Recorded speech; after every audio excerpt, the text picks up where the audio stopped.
Will Mitch McConnell bring the Graham Cassidy healthcare replacement bill to a vote? That is the question people are asking today after it turns out that John McCain made a very transparent, very overt statement regarding what he plans on doing with his vote.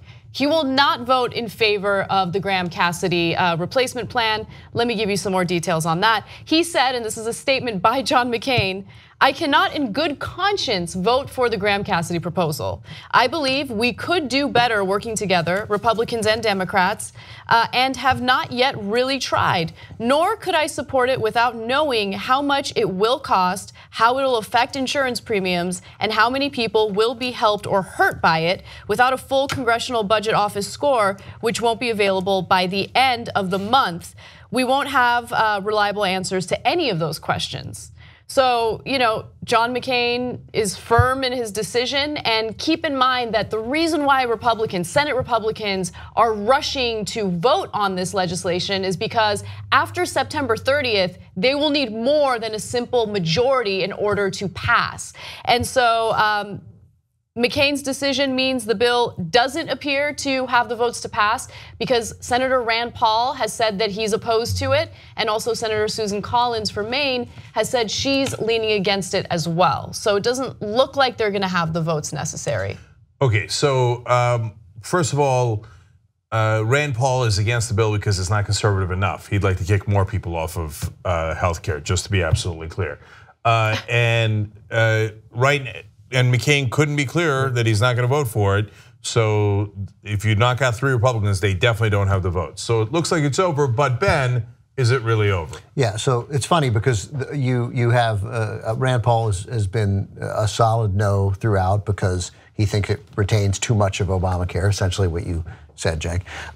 And Susan Collins is leaning against it. That's our best bet. The only person who I'm positive will vote no is Susan Collins. Rand Paul is they'll tweak it, or something. There's something that he voted for the other one, right? Now they aren't the same. I got it. This is a different way of doing it, and Rand Paul particularly objects to this way of doing it. And John McCain, I sent a text around to Cenk and a couple of other guys that I wanted action. I wanted $10. That I'm not saying that he'll vote for it, but that now that he's said this no, which as you said is really. There's no ambiguity in the statement, but he'll equivocate because at some point in the next week, he'll say, well, if we could get a rush score, I want to see it. I understand, it turns out we did reach out to Joe Manchin and that's encouraging, it shows some bipartisan. Like he'll say something that puts him maybe back in play. He still might vote no at the end, but my hunch is he'll equivocate. I think that there's one thing or one person that John McCain hates more than the Affordable Care Act, and that's Donald Trump. Yeah. He hates Donald Trump. Look, well, he could have taken it down to the wire again, but I guess he wouldn't do that to his, he might vote against his friends, but he wouldn't vote Lindsey Graham as his close friends. I forget that they're buddies. So he was saying to Lindsey Graham, like, okay, I would like to do this at the last second again, but you're my friend, so I'm just telling you now, I'm not there. Yeah. Maybe that's it, maybe that's it. So the reason that Lindsey Graham is one of the sponsors is to get John McCain's vote. They're the best friends in the Senate. And Lindsey Graham's lifelong commitment to healthcare policy, don't forget that. That's a good one. Yeah. So, and the donors really, really want this. That's a different story, but and part of the reason is that people just never talk about the other part of the bill where it gives hundreds of billions of dollars in tax cuts to the rich. Our network voraciously opposed Medicaid expansion in state after state. Tim Phillips, head of the Koch-founded nonprofit Americans for Austerity, told GOP donors last June these Republicans who expanded Medicaid were flatly wrong, so we're going to continue holding these Republicans accountable. So in other words, give me the tax cuts, God damn it. What did I pay all you guys to be my representatives, if you will? Yeah.